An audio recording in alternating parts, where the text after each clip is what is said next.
Hey everyone, welcome back to the channel. My name is Ryan, and today we're going to go over the new offering from Betterment around innovative technology.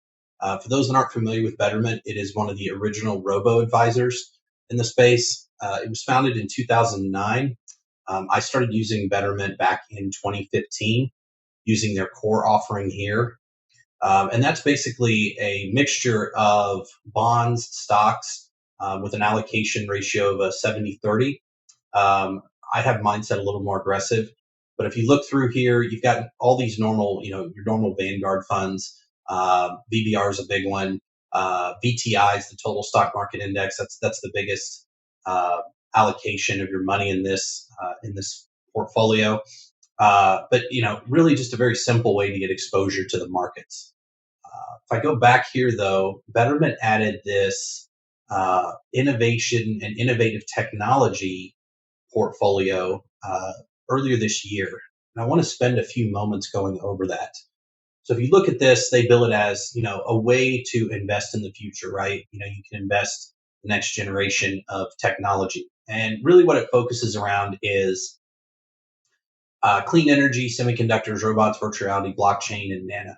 Um, I was looking for a better way to invest in terms of innovation, but also in terms of breakthrough technologies without having to own individual names.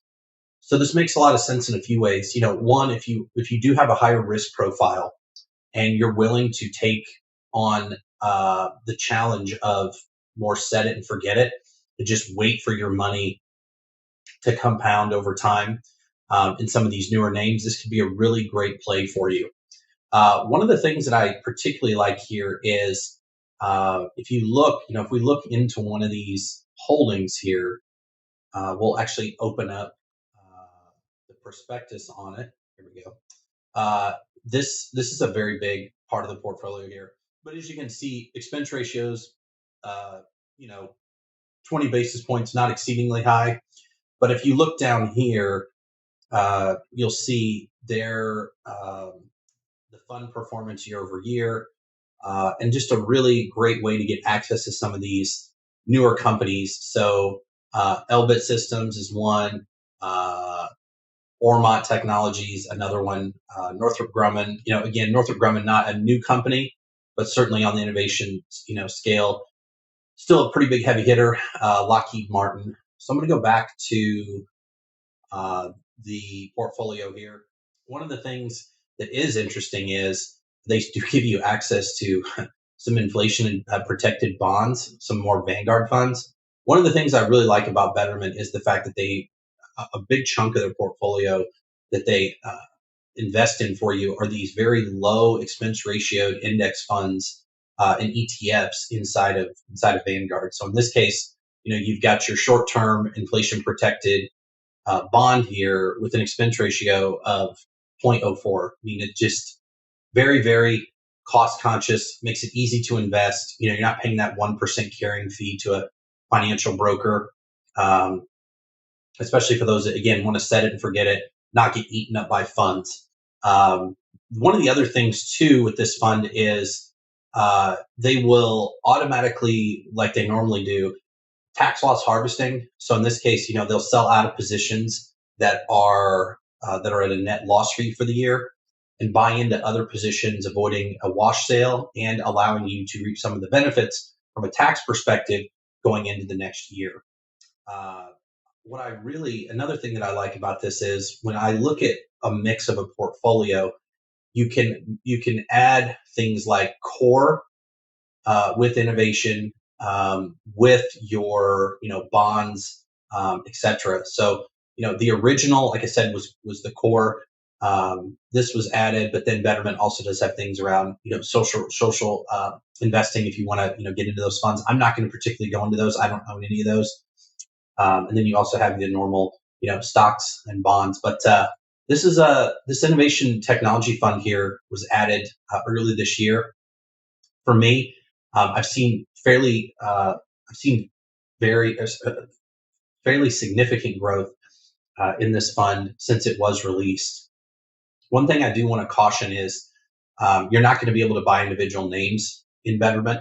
So if you are looking for something like that, you'll want to check out something like M1 or TD Ameritrade or something like that.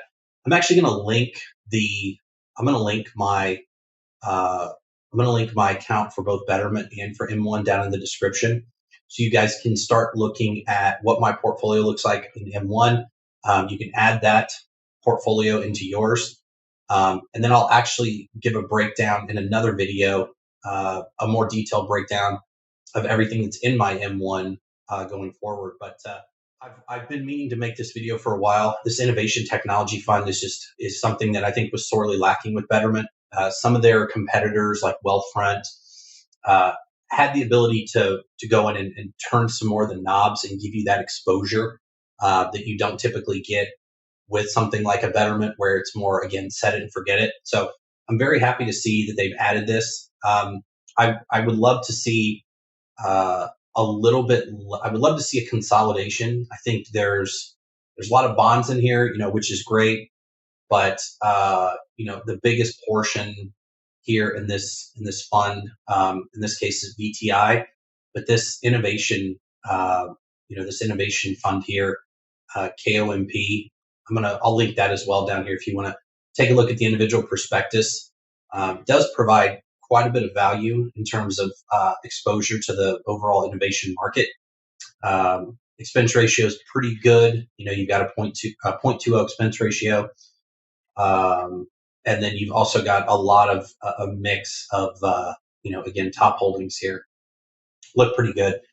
So let me know if you're using Betterment, if you're invested in this fund. Let me know your thoughts on this ETF here, this KOMP, for the Kinsho New Economics Composite. Let me know what your thoughts are on this. As always, don't forget to like, subscribe. I'm going to be putting out new videos around finance, quick bits, easy to consume bites going forward. But yeah, take care, and I'll see you in the next video. Bye.